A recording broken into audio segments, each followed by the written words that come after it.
Subscribe કરો એ high news India ચેનલને, પછી યુટ્યુબ એપ પર બેલ આઇકોનનું બટન દબાવો અને નિહાળો એ high news India channel. Banaskantha જિલ્લાના વાવમાં આવેલી સુરભી ટ્રેડર્સમાં ફૂડ વિભાગે રેડ કરતા 553 લીટર શંકાસ્પદ ઘીનો જથ્થો જપ્ત કર્યો છે. રૂપિયા 3.95 લાખના અંદાજિત મૂલ્યના ઘીનું વેચાણ સંયમ પ્રીમિયમ કાઉ ઘીના બ્રાન્ડ નામ હેઠળ કરવામાં આવી રહ્યું હતું. દુકાનના માલિક ધનેશ્વરભાઈ ભવાનીશંકર બ્રાહ્મણ સામે શંકાસ્પદ ઘી વેચાણ કરવા બદલ કાર્યવાહી શરૂ કરવામાં આવી છે. ફૂડ સેફ્ટી વિભાગના સિનિયર અધિકારી શ્રીમતી એચ.વી. ગુર્જર દ્વારા ઘટના સ્થળેથી ઘીના 2 નમૂનાઓ લેવામાં આવ્યા છે અને તે સરકારના ફૂડ એનાલિસ્ટ લેબોરેટરીમાં ચકાસણી માટે મોકલવામાં આવ્યા છે. ઘીનો બાકીના 553 લીટરનો જથ્થો રૂપિયા 3,95,500ની કિંમત સાથે જપ્ત કરવામાં આવ્યો છે. આ જથ્થો એસ.વી. માર્કેટિંગ ડીસા દ્વારા ઉત્પાદિત હોવાનું સામે આવ્યું છે. આ કંપની અગાઉ પણ સબસ્ટાન્ડર્ડ ઘી વેચાણ માટે ચર્ચામાં રહી ચૂકી છે અને હાલ અનેકો કેસો કોર્ટમાં ચાલુ છે. ત્યારે ફૂડ વિભાગે હવે food safety and standard act 2006ના નિયમો મુજબ વધુ કાર્યવાહી હાથ ધરી છે. ગુજરાત રાજ્ય માર્ગ વાહન વ્યવહાર નિગમના માર્ગદર્શન હેઠળ અને પાલનપુર વિભાગના વિભાગીય નિયામક કિરીટભાઈ ચૌધરીના નેતૃત્વમાં થરાદ ડેપો ખાતે રક્તદાન કેમ્પનું સફળ આયોજન કરવામાં આવ્યું હતું. થરાદ ડેપો મેનેજર ભરત ચૌધરી તથા 3 સંગઠનોના સહયોગથી યોજાયેલા કેમ્પમાં 40થી વધુ કર્મચારીઓએ સ્વેચ્છાએ રક્તદાન કર્યું હતું. કેમ્પમાં ડેપો મેનેજર સહિત ક્રેડિટ સોસાયટીના ડિરેક્ટર દિનેશભાઈ પટેલ, ભાવેશભાઈ પ્રજાપતિ, રાણાભાઈ, રાજુભાઈ, રણજીતસિંહ, મનુભાઈ, હરેશભાઈ અને અન્ય યુનિયન હોદ્દેદાર તેમજ સ્ટાફ સભ્યોએ હાજરી આપી હતી. આ રક્તદાન કેમ્પનો મુખ્ય ઉદ્દેશ કેન્સર પીડિતો, થેલેસેમિયા દર્દીઓ અને ગર્ભવતી મહિલાઓને આપાતકાલીન સમયે જરૂરી રક્ત સરળતાથી ઉપલબ્ધ થઈ શકે તે હતો. તમારા 1 યુનિટ રક્તથી 3 જીવન બચી શકે છે એ સંદેશ સાથે આ અભિયાન ચલાવવામાં આવ્યું હતું. જીવન વોલેન્ટરી બ્લડ બેંક દ્વારા તમામ દાતાઓને કીટ, બેગ અને પ્રમાણપત્ર આપી તેમનો આભાર વ્યક્ત કરાયો હતો અને કેમ્પને સફળ બનાવવામાં સહભાગી તમામ રક્તવીરોનો દિલથી આભાર માનવામાં આવ્યો હતો. આજરોજ થરાદ ડેપો ખાતે પાલનપુર વિભાગીય નિયામક શ્રી કિરીટભાઈ ચૌધરી સાહેબ તેમજ તેમની ટીમ તેમજ થરાદ ડેપો મેનેજર ભરતભાઈ ચૌધરી સાહેબના સહયોગ થકી જીવન વોલેન્ટરી બ્લડ બેંક દ્વારા બ્લડ ડોનેશન કેમ્પનું આયોજન કરવામાં આવેલ છે, જેની અંદર અંદાજિત હાલ સુધીમાં 20 બોટલ જેટલું બ્લડ એકત્રિત થઈ ગયેલ છે અને સાંજ સુધીમાં 50 બોટલ જેવું બ્લડ ડોનેશન થશે એવી શક્યતા છે.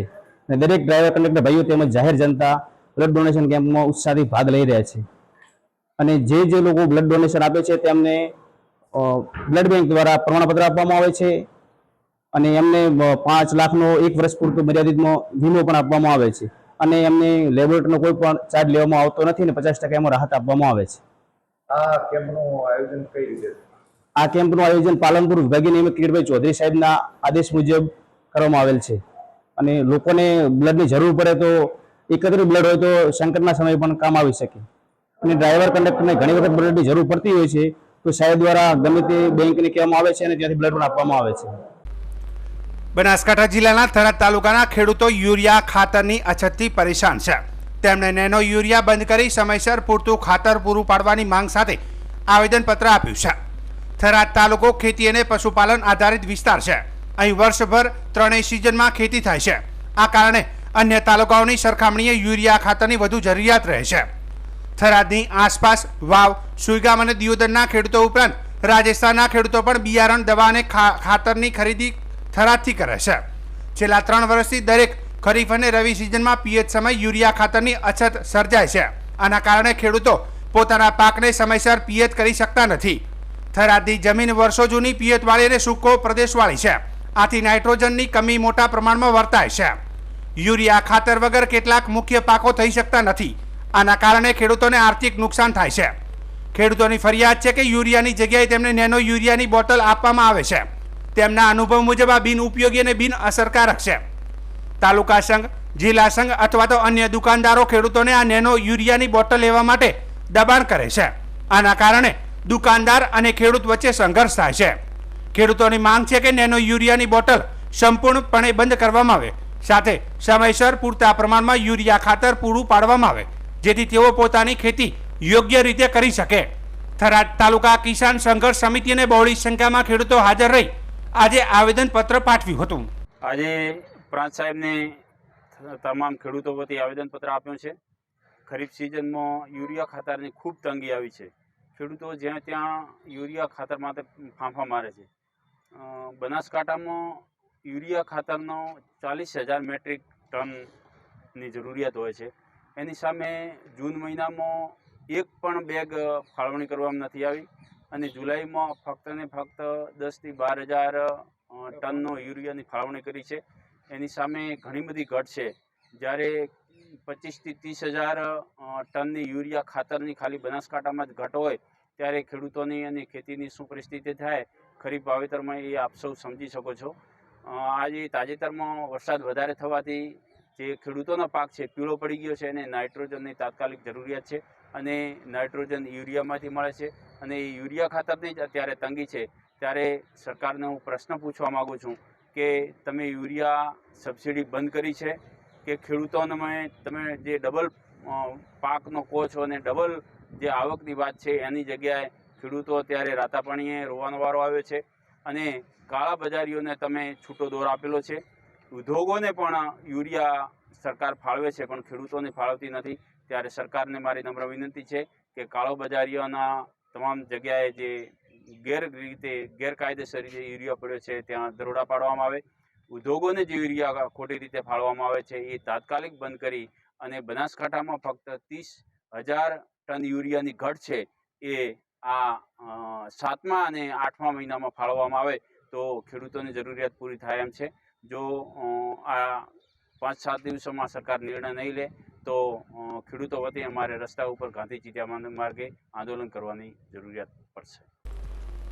બનાસકાંઠા જિલ્લાના થરાદ તાલુકાના મેઘપુરા ગામમાં નર્મદા કેનાલ પર બનાવેલો પુલ માત્ર 6 મહિનામાં જર્જરિત બની ગયો છે અને આ પુલનો નીચેનો ભાગ તૂટી ગયો છે અને તેમાં તિરાડો પડવા લાગી છે.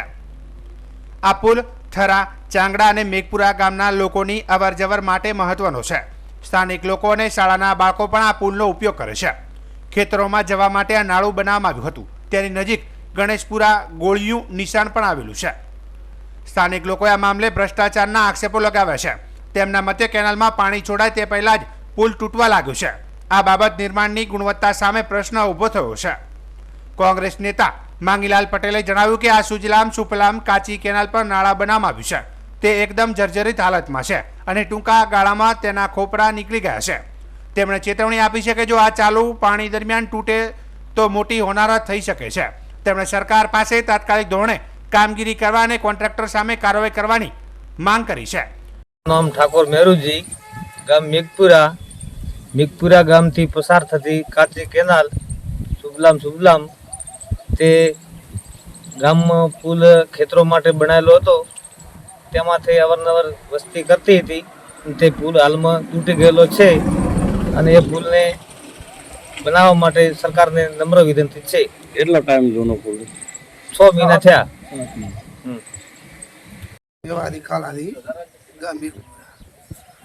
ગામ મેઘપુરાથી ખેતરમાં જવા માટે મારા સુબલામ પસાર થયેલી હતી. એના માટે પલ્લીઓ બનાવેલ હતી. એ પલ્લિયાની ગંભીર હાલતને વરસાદના લીધે 5-6 મહિના બનાવ્યા ટાઈમ થયો છે પણ મારા અત્યારે તૂટી ગયો છે. તો અહીંયા ભારે વાહન તો ચાલી શકે, ટોલો ચાલી શકે એમ નથી.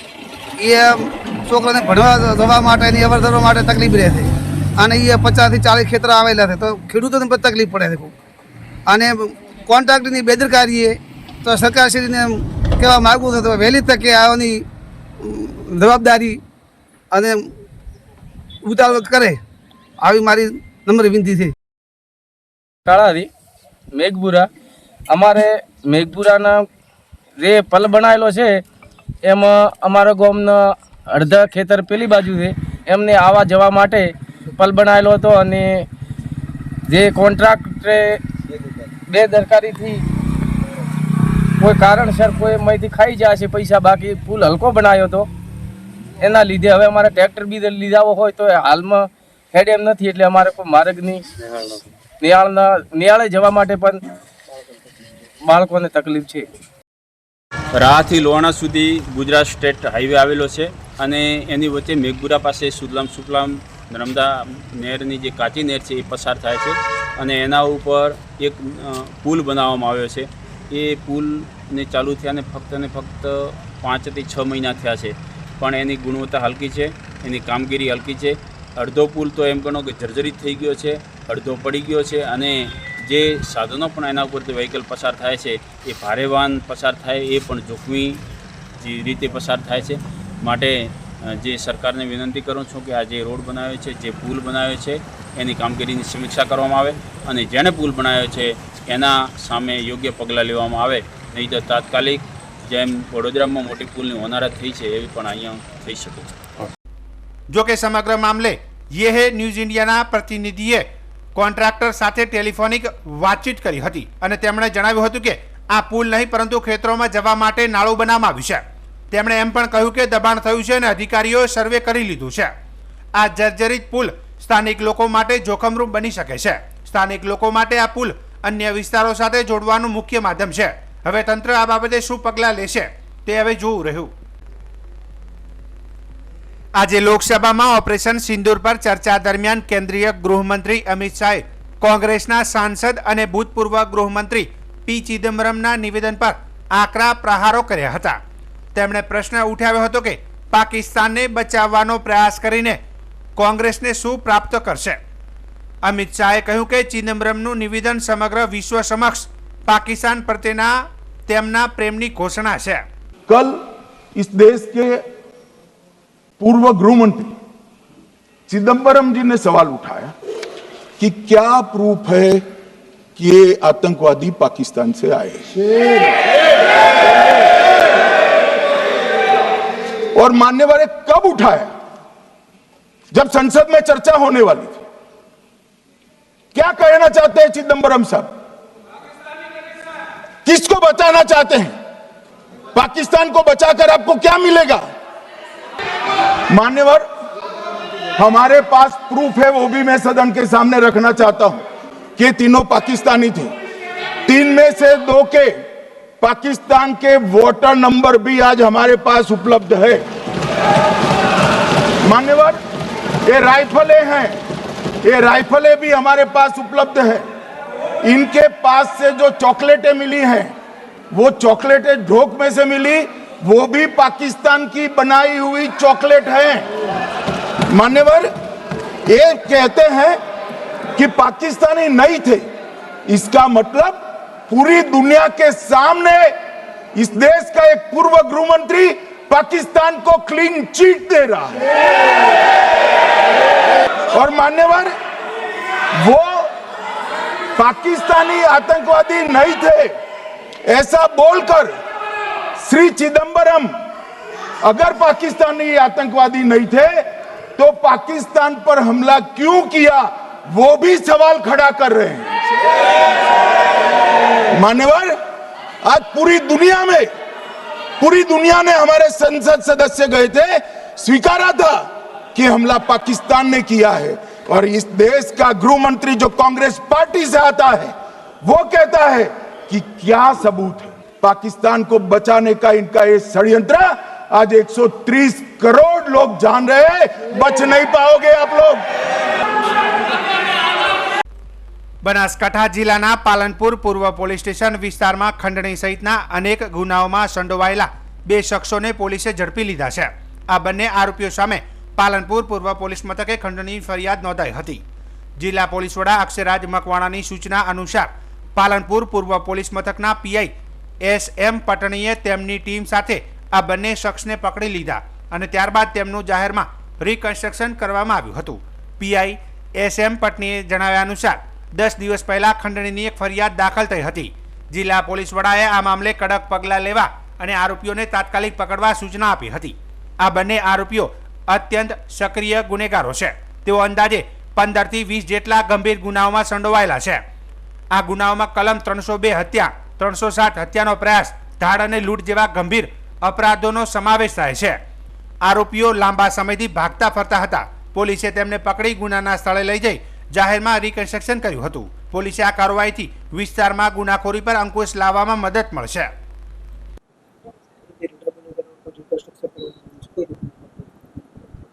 એમાં એવું હતું કે 10 દિવસ પહેલાં એક ખંડણી બાબતની ફરિયાદ દાખલ થયેલી હતી. માનનીય પોલીસ વડા અક્ષયરાજ મકવાણા સાહેબ ના હોય તેમાં જરૂરથી સ્ટ્રિક્ટ પગલાં લેવાનું અને તાત્કાલિક આરોપીઓ પકડવા માટેની સૂચનાઓ આપેલી હતી. તેના અનુસંધાને બંને આરોપીઓ જે ખૂબ જ સાતીર છે, 15થી 20 ગુનાઓની અંદર સંડોવાયેલા છે. તમામ ગુનાઓ ભારે અને હેવી છે. 302 મર્ડર, 307 ધાડ, લૂંટ જેવા અનેક ગુનાઓમાં સંડોવાયેલા આરોપીઓ છે. તેઓ ભાગતા ફરતા હતા. તેઓને પકડી અને તેઓનું રિકન્સ્ટ્રક્શન કરવામાં આવેલું છે.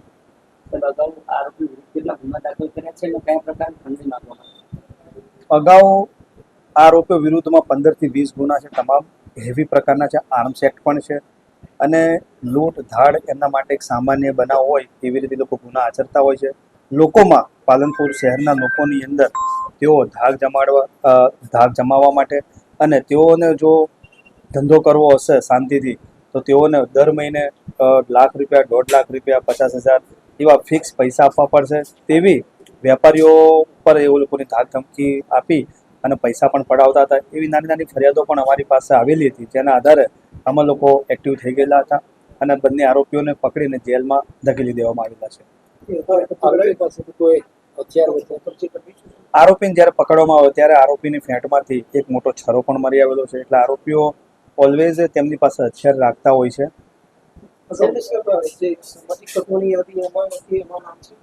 અસામાજિક તત્વોની યાદીની અંદર પણ એ લોકોના નામ છે. ગુજરાત સરકારની જે અમે યાદી મોકલી છે તેમાં પણ એ લોકોના નામ અમે સામેલ કરેલા છે.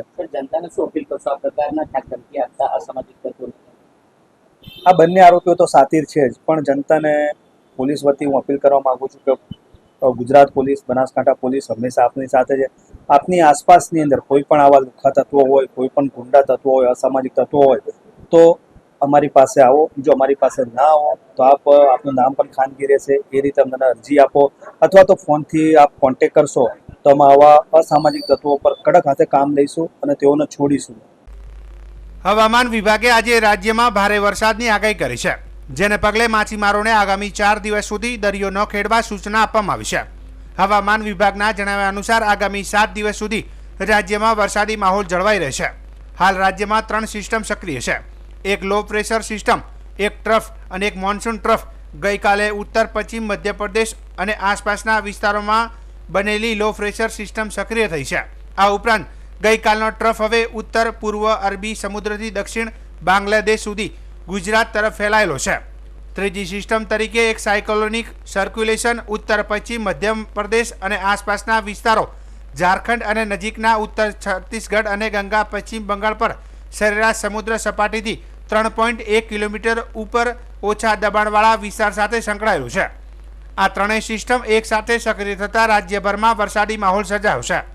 આજના દિવસ માટે હવામાન વિભાગે મહીસાગર, પંચમહાલ, દાહોદ, છોટાઉદેપુર, નર્મદા, સુરત, તાપી, નવસારી, ડાંગ, વલસાડ, દમણ અને દાદરાનગર હવેલીમાં ભારે વરસાદને લઈને યલો એલર્ટ જાહેર કર્યું છે. જોકે આવતીકાલે રાજ્યમાં ભારે વરસાદની કોઈ શક્યતા હવામાન વિભાગ દ્વારા વ્યક્ત કરવામાં આવી નથી, પરંતુ અમુક વિસ્તારોમાં હળવાથી મધ્યમ વરસાદની આગાહી કરવામાં આવી છે. અમદાવાદ અને તેની આસપાસના વિસ્તારોમાં પણ આજે હળવાથી મધ્યમ વરસાદ પડવાની શક્યતા હતી. अगले 7 दिन तक हल्का से मध्यम बारिश होने का संभावना है राज्य के अनेक स्थानों में. इसमें जो पहला दिन है 29 जुलाई है, इसमें हल्का से मध्यम बरसात के साथ आइसोलेटेड इक्का दुक्का स्थानों में भारी बरसात का भी संभावना है गुजरात रीजन के लिए. ये जो डिस्ट्रिक्ट है पंचमहल है, दाहोद, महीसागर, छोटाउदेपुर, नर्मदा, देन सूरत, डांग, तापी, नवसारी, वलसाड, दमन और दादरा नगर हवेली के लिए दिया गया है.